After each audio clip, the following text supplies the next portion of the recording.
Nous, députés nationaux membres du groupe parlementaire AFDCA, portons à la connaissance de l'opinion nationale qu'internationale ce qui suit. Premier tiré. Nous regrettons profondément les propos tenus par notre président national lors de la récente conférence de presse organisée au siège du regroupement. Ces déclarations, marquées par une légèreté grave, ont malheureusement remis en cause la loyauté du regroupement envers le président de la République et l'union sacrée de la nation. Alors que cette question ne figurait nullement à l'ordre du jour de la dite rencontre. Deuxième tiré. Les députés nationaux du groupe parlementaire AFDCA tiennent à préciser que ces propos n'engagent que leur auteur et ne reflètent en rien la position officielle de nous, les élus du regroupement. Troisième tiré.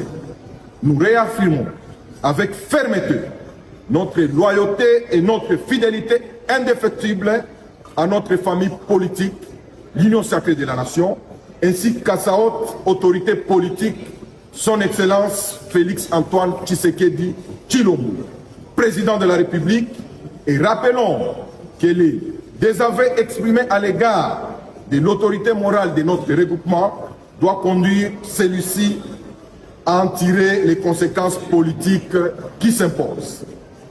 Quatrième tiré. Nous emboîtons les pas aux honorables sénateurs du groupe politique AFDCA qui se sont déjà clairement prononcés sur cette question et invitons les mandataires publics ainsi que les membres du gouvernement ici de notre famille politique à faire de même. Cinquième tiré. Nous exhortons également nos camarades députés provinciaux du regroupement AFDCA à réaffirmer publiquement leur loyauté au président de la République et se désolidariser des propos dommageables du deuxième vice-président du Sénat. Sixième tiré.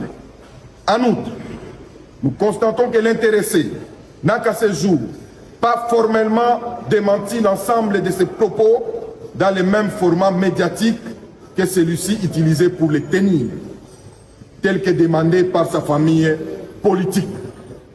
Cette absence de démenti sous-entend que ces déclarations étaient mûries et traduisent sa position réelle face aux enjeux politiques actuels. Nous l'avons noté.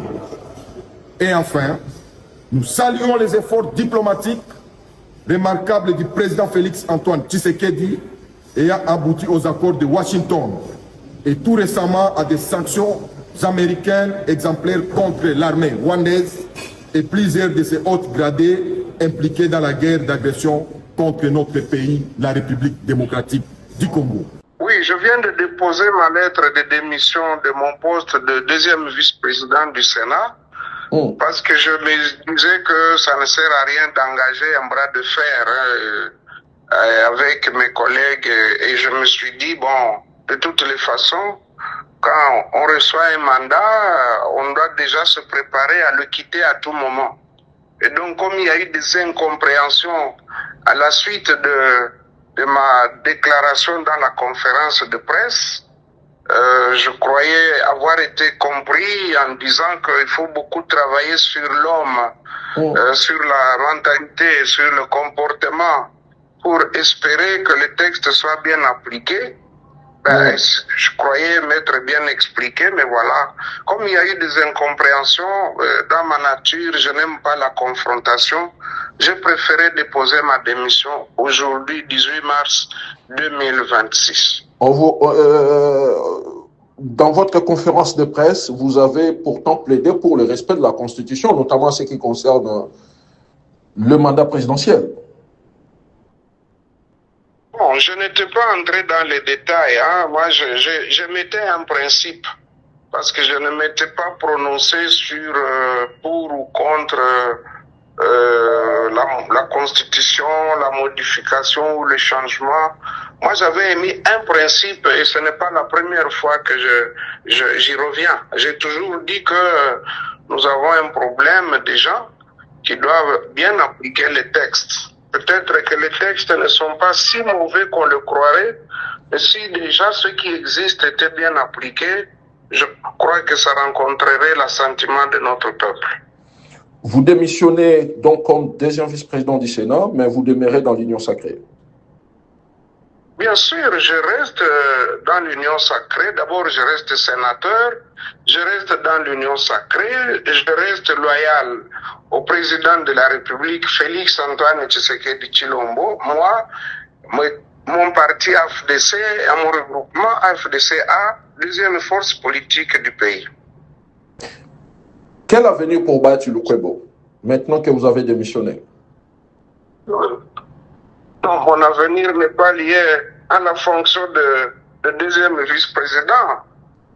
Mon avenir est déjà tracé de par le trajectoire de ma vie et la projection de tout ce que j'ai préparé. Aujourd'hui, je peux être fier d'avoir quand même pu mettre sur pied une grande machine politique, un grand parti politique qui est bien implanté sur l'ensemble du territoire national et dans plusieurs pays à l'extérieur. J'ai pu promouvoir beaucoup de jeunes, beaucoup de femmes, et je crois qu'au moins c'est un héritage sûr et certain pour le pays, et je vois mon avenir, il est lié justement à ce que j'ai fait dans le passé. Regrettez-vous vos propos tenus lors de votre point de presse? Mais je vais regretter quels propos. Je vous ai dit que j'ai dit que il faut plus travailler sur la mentalité, le changement de mentalité. Comment puis-je regretter de tels propos? Je le répéterai toujours, qu'il faut beaucoup travailler sur la mentalité. Les autres questions, j'avais dit que nous avons un cadre approprié pour en parler, notamment les questions liées à la Constitution. Nous avons l'Union sacrée. Le président avait déjà dit qu'il mettrait sur pied une commission pour réfléchir sur la question. Et nous, dans une matinée politique à la FIKIN, à la Foire internationale de Kinshasa, nous, AFDC-A, nous étions déjà inscrits dans cette logique et nous avons dit que nous étions prêts à y participer et apporter d'ailleurs notre réflexion là-dessus. Donc, pour moi, c'est pas un sujet tabou. Pour la FDC, c'est un sujet qui nous intéresse aussi et donc nous entendons participer à ce débat-là. Pour ou contre la révision ou le changement de la Constitution? Voilà là où vous me piégez. Chaque fois, je vous dis que cette question, elle est précoce.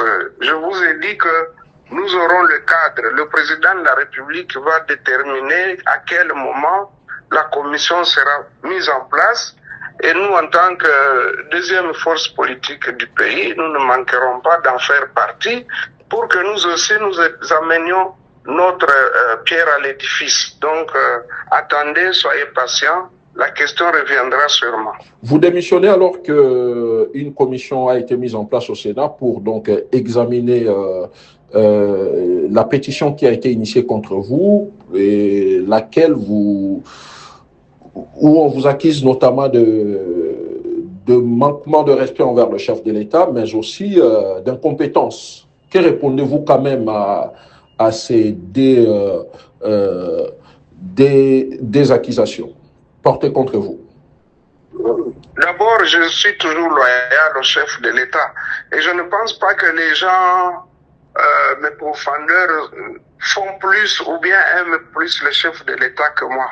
Peut-être comme moi, je ne suis pas flatteur, et on croit que je suis timide, mais moi, je soutiens le chef de l'État dans les faits, dans les actions. Et je crois que c'est ce qui compte. Deuxièmement, je rejette toute idée de m'imputer injustement un qualificatif d'incompétent.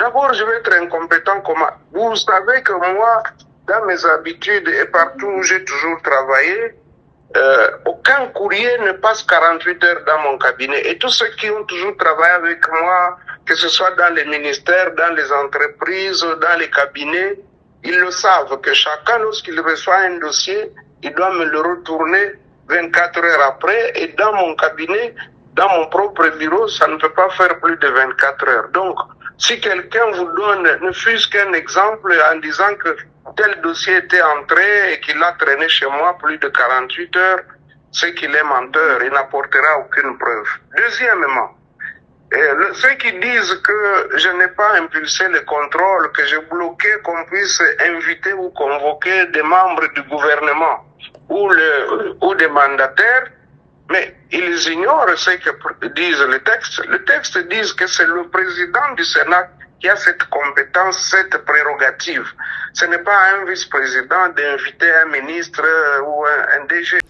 Tout d'abord, cette triste nouvelle, Catherine Nzuziwambombo, figure de proue de l'espace politique congolais au féminin, vient de tirer sa révérence aujourd'hui, selon une source familiale. Femme politique congolaise de première heure, proche collaboratrice de feu Maréchal Mobutu, elle a occupé plusieurs postes importants dans son parcours politique qu'elle a commencé à 23 ans.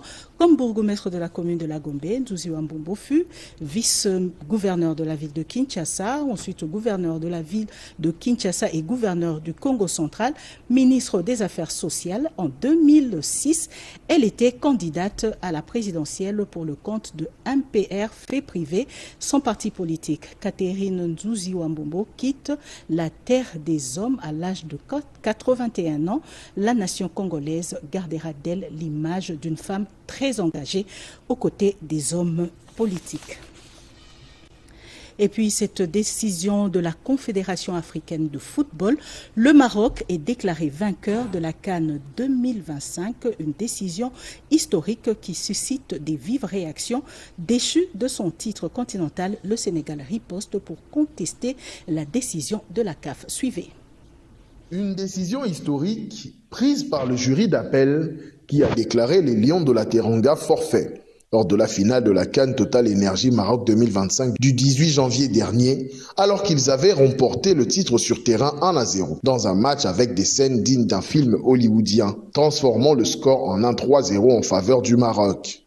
En cause, les incidents survenus pendant cette finale à Rabat. Les joueurs sénégalais avaient quitté la pelouse pendant plusieurs minutes pour contester une décision arbitrale, un comportement jugé contraire au règlement de la compétition. Et justement, la CAF s'est appuyée sur des textes très clairs. Selon l'article 82, toute équipe qui refuse de jouer, quitte le terrain ou ne se présente pas est considérée comme perdante et éliminée. Et l'article 84 va encore plus loin. Il prévoit une défaite par forfait avec un score de 3-0, voire l'exclusion de la compétition. C'est exactement ce qui a été appliqué. Le jury d'appel a estimé que le Sénégal avait enfreint ses dispositions, validant ainsi le recours marocain. Résultat, 2 mois après la finale, le Maroc est officiellement sacré champion d'Afrique, dans une décision aussi rare que controversée, qui a choqué plus d'un, dont les réactions ont inondé la toile. Du côté sénégalais, la riposte s'organise déjà avec une annonce de recours devant le tribunal arbitral du sport dans les 48 heures. Une affaire qui pourrait encore faire trembler le football africain, bien au-delà du terrain. Siégeant en matière de discipline budgétaire et financière, la Cour des comptes a rendu ses arrêts dans 3 affaires concernant des mandataires publics, 2 condamnations et un non-lieu. L'audience a eu lieu ce mercredi au siège de la Cour des comptes. Reportage Nancy Poba, Anastasie Doumbou. Douralex, Cedlex, la loi est dure, mais c'est la loi. Une amende de $210 000 et $84 000 respectivement à l'encontre de Jean-Claude Mbiyamwenza Mukendi, directeur général des lignes maritimes congolaises au moment des faits, et de Pistis Bonongo Tokole, directeur général de la Sokimo au moment des faits. Tous mis en cause et déclarés coupables pour faute de gestion liée au défaut de transmission des comptes annuels dans le délai légal à la Cour des comptes. Quant à la mise en cause Jolie Yombo Mukendi, directeur général de l'ONT au moment des faits, un non-lieu a été prononcé en sa faveur. En conséquence, elle a été renvoyée libre de toute fin de poursuite engagée à son encontre. Sans qu'il ne soit nécessaire d'examiner tous les éléments constitutifs de l'infraction de l'article 30 précité, la Cour note qu'il résulte de ces dispositions légales que le délai de transmission des comptes annuels à la Cour des comptes cours à compter de leur adoption par l'organe délibérant compétent. Or, il ressort de l'instruction menée par la Cour que les comptes annuels de l'Office national du tourisme pour les exercices 2022-2023 n'ont été adoptés par les conseils d'administration qu'en date du 11 août 2025. Cette décision s'inscrit dans une dynamique de renforcement de contrôle de la gestion des entreprises publiques en République démocratique du Congo. Elle rappelle l'exigence de transparence et de rigueur dans la transmission des états financiers considérés comme une obligation légale pour les dirigeants d'établissements publics dans un contexte où la gouvernance des entreprises d'État fait l'objet d'une attention accrue des autorités. Booster les exportations des produits congolais et mieux positionner la RDC sur le marché international, c'est l'enjeu du workshop national ouvert depuis hier à Kinshasa. Pour cette deuxième journée, les membres du gouvernement ont intensifié les échanges autour de plusieurs thématiques. Reportage Eric Kabamba. Moderniser l'agriculture, attirer les investissements, industrialiser l'économie et accélérer la transformation numérique, des priorités au centre de la deuxième journée du workshop sur les renforcements des capacités productives. Durant les panels, les participants ont également planché sur l'informalité, considérée comme un frein à la productivité, ainsi que sur l'intégration régionale et les partenariats publics-privés, identifiés comme leviers essentiels de la transformation structurelle de l'économie congolaise. Dans le secteur agricole, les gouvernements misent sur la relance de la production. Le ministre d'État Moïndo Zangui annonce la réhabilitation des centres agricoles dans les 26 provinces et de 15 stations de recherche de l'INERA, accompagnées des subventions. Sur les commerces extérieurs, Jean-Lucien Boussa plaide pour une économie diversifiée, tournée vers l'exportation et mieux intégrée au marché mondial. Sur les commerces extérieurs, Jean-Lucien Boussa plaide pour une économie diversifiée, tournée vers l'exportation et mieux intégrée au marché mondial. L'économie verte et la gestion durable des ressources ont également été mises en avant par la ministre d'État, ministre de l'Environnement et Développement durable, Marie Niangé, tandis que son collègue des petites et moyennes entreprises, Justin Kalumba, ainsi sur l'appui au PME comme moteur de croissance. Objectif, bâtir une économie plus compétitive, créatrice d'emplois et résiliente face aux défis du développement. C'était un reportage rendu par Diane Balaka.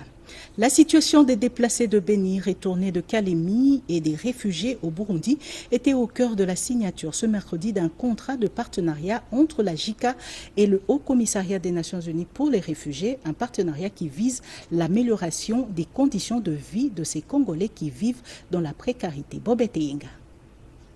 La signature de ce contrat de partenariat stratégique entre la JICA et le Haut Commissariat des Nations Unies pour les réfugiés ouvre donc la voie au financement des activités relatives aux déplacés internes à Béni dans le Nord Kivu et à Kalemi dans le Tanganyika.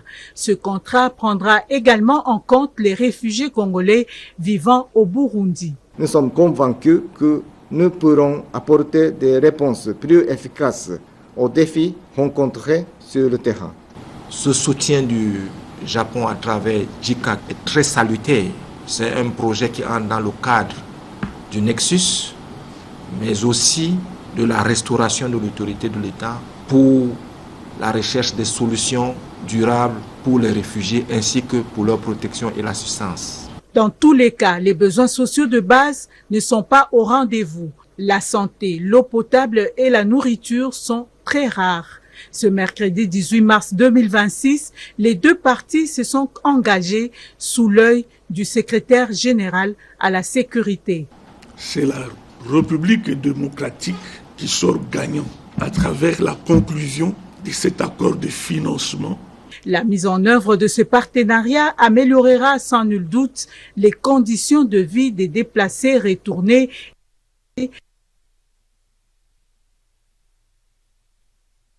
à l'approche CHEP, une approche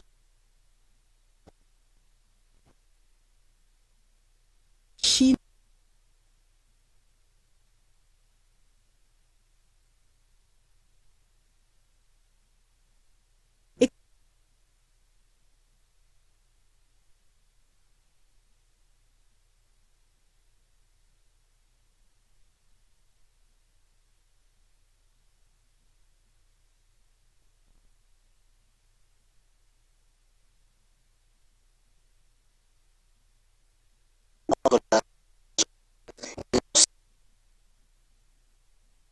aux accords signés à Beijing l'an dernier entre l'État congolais et son homologue chinois.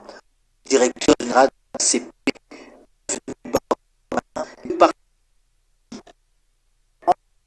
actions concrètes et il s'agit de l'aboutissement du nouveau nôtre. Le directeur général de l'Afrique de Chine s'est réjoui, lui, de ce partenariat qui fera rayonner son agence dans la région. Même satisfait du côté du patron de l'agence Chine Nouvelle qui lui intervenait en visioconférence depuis la Chine. L'ambassadeur de la Chine en RDC a salué l'aboutissement d'un processus qui va permettre aux deux agences d'échanger des informations et renforcer ainsi l'axe Kinshasa-Beijing. Pour le gouvernement congolais, au travers son porte-parole, la communication est désormais un facteur structurant de la coopération entre États. Patrick Mouyaya souligne que l'information est devenue un enjeu central de la gouvernance internationale.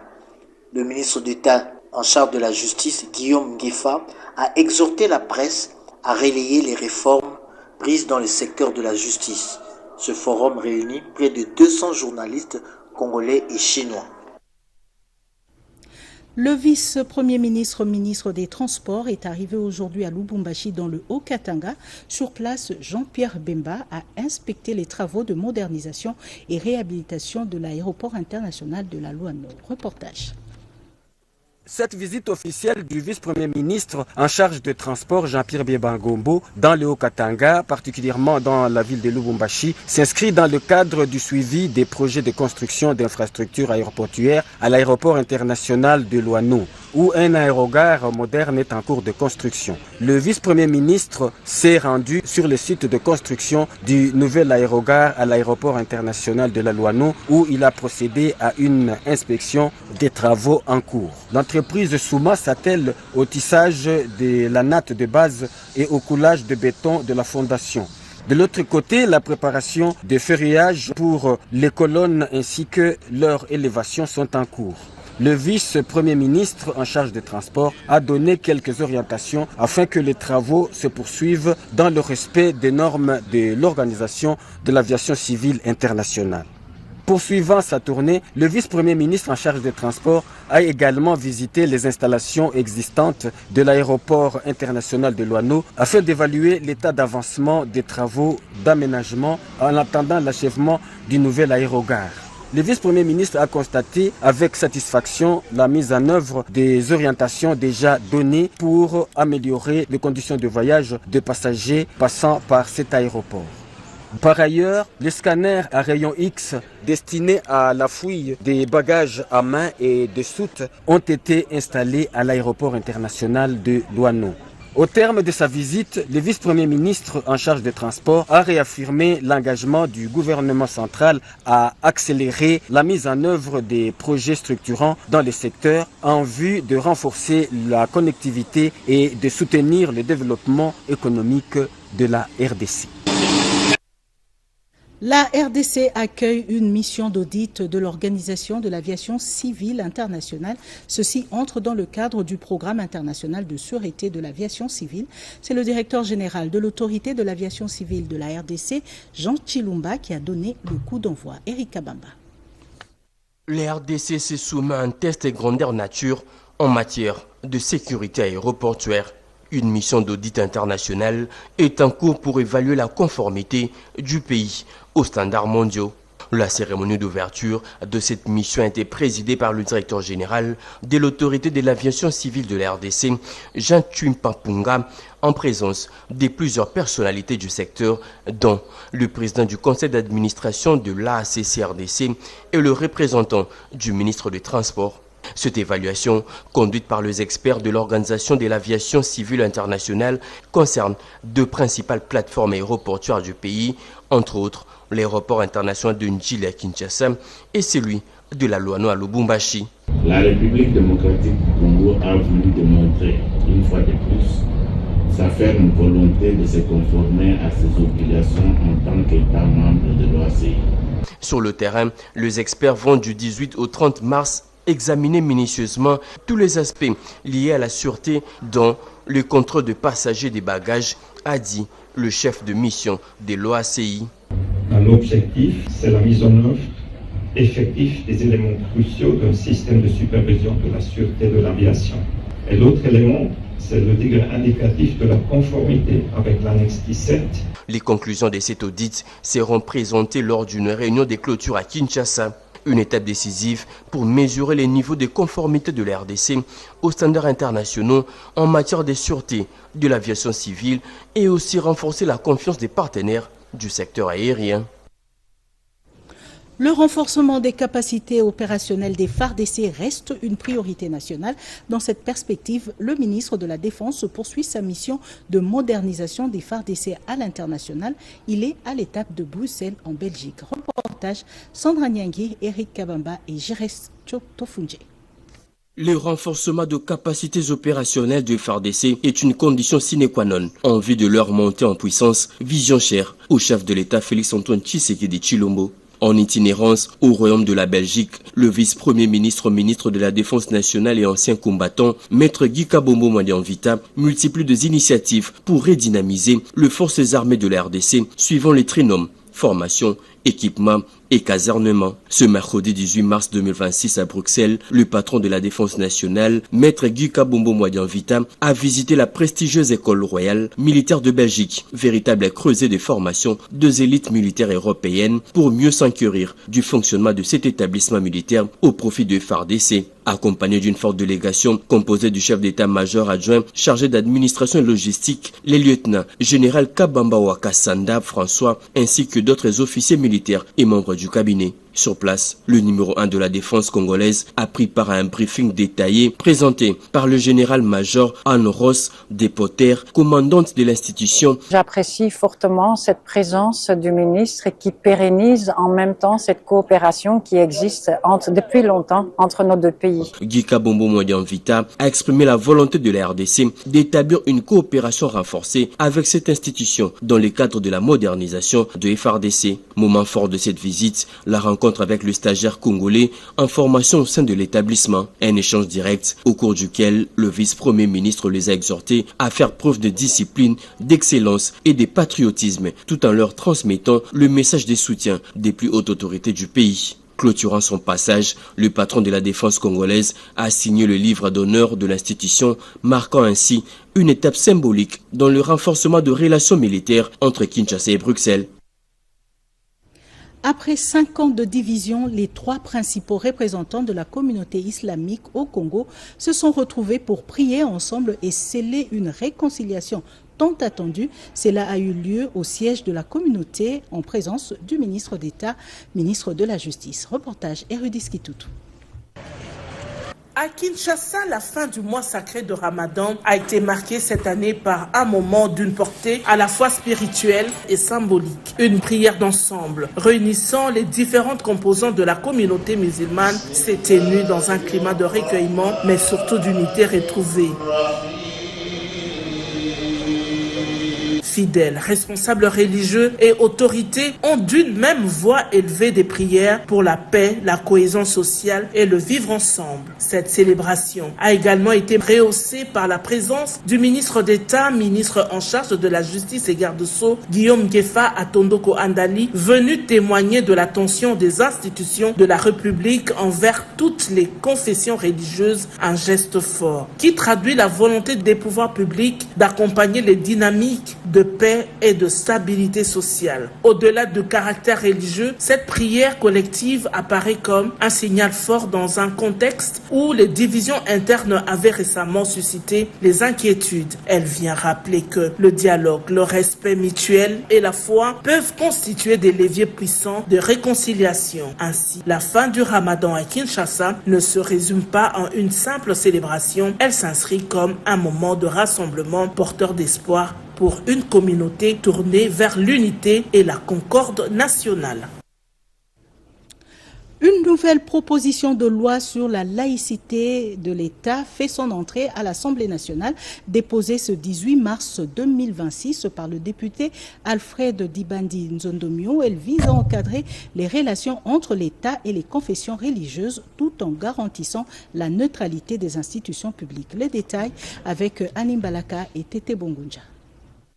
La République démocratique du Congo se joint à la communauté internationale pour commémorer la Journée mondiale des droits des consommateurs. Cette journée n'est pas seulement une date symbolique, elle constitue un moment de réflexion, d'engagement et de responsabilité collective. Elle nous rappelle que dans toute économie moderne et équitable, le consommateur doit être placé au centre des politiques publiques. Cette année, notre pays a choisi de placer la célébration sous le sous-thème « Protection des consommateurs congolais face aux produits impropres à la consommation ». C'est dans cet esprit que le gouvernement a engagé d'importantes réformes visant à moderniser et renforcer notre système de régulation économique. Cette vision s'inscrit pleinement dans la dynamique impulsée par son Excellence, Monsieur le Président de la République, chef de l'État, Félix-Antoine Tshisekedi Tshilombo, lors de son discours d'investiture du 20 janvier 2024, articulé autour de 6 engagements, notamment la protection du pouvoir d'achat, des conditions de vie des Congolais. Le gouvernement de la République, dirigé par la Première ministre, Madame Judith Suminwa Tuluka, s'emploie à bâtir une économie plus juste, plus transparente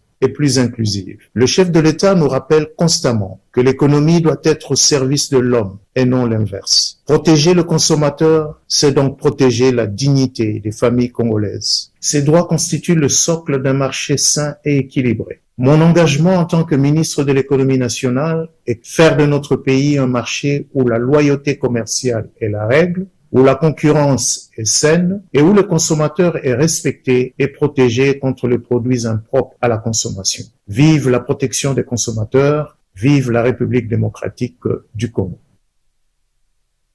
De suivre le message de vice-premier ministre, ministre de l'économie, à l'occasion de la journée des consommateurs de la RDC.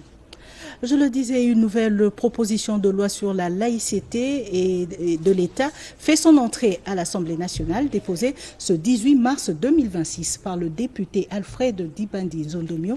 Elle vise à encadrer les relations entre l'État et les confessions religieuses tout en garantissant la neutralité des institutions publiques. Les détails avec Anim Balaka et Tete Bongunja. Une nouvelle proposition de loi vient d'être déposée à l'Assemblée nationale. Le député national Alfred Dibandi a transmis le 18 mars 2026 une proposition de loi portant sur l'affirmation du principe de laïcité de l'État en République démocratique du Congo. Selon l'auteur du texte, cette proposition vise à préciser les cadres juridiques encadrant les relations entre l'État et les confessions religieuses tout en garantissant la neutralité de l'État et l'égalité entre toutes les religions. Il était nécessaire que le flou entretenu, faute d'un encadrement légal de cette notion de laïcité, puisse être comblé.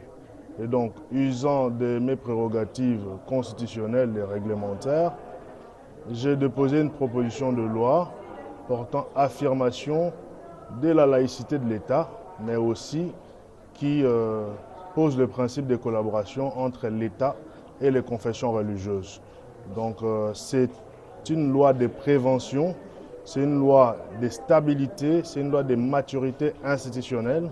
Et donc l'heure était venue pour que face au flou, qui parfois entraîne la politisation de la foi, qui parfois encore entraîne la sacralisation du politique, que le net distinguo et la sissyparité puissent être établis par la loi et encadrés davantage. Le document souligne également la nécessité de prévenir toute instrumentalisation du fait religieux et de renforcer la liberté des consciences ainsi que la liberté des religions. Déposée conformément aux dispositions constitutionnelles et au règlement intérieur de l'Assemblée nationale, cette initiative pourrait relancer le débat sur la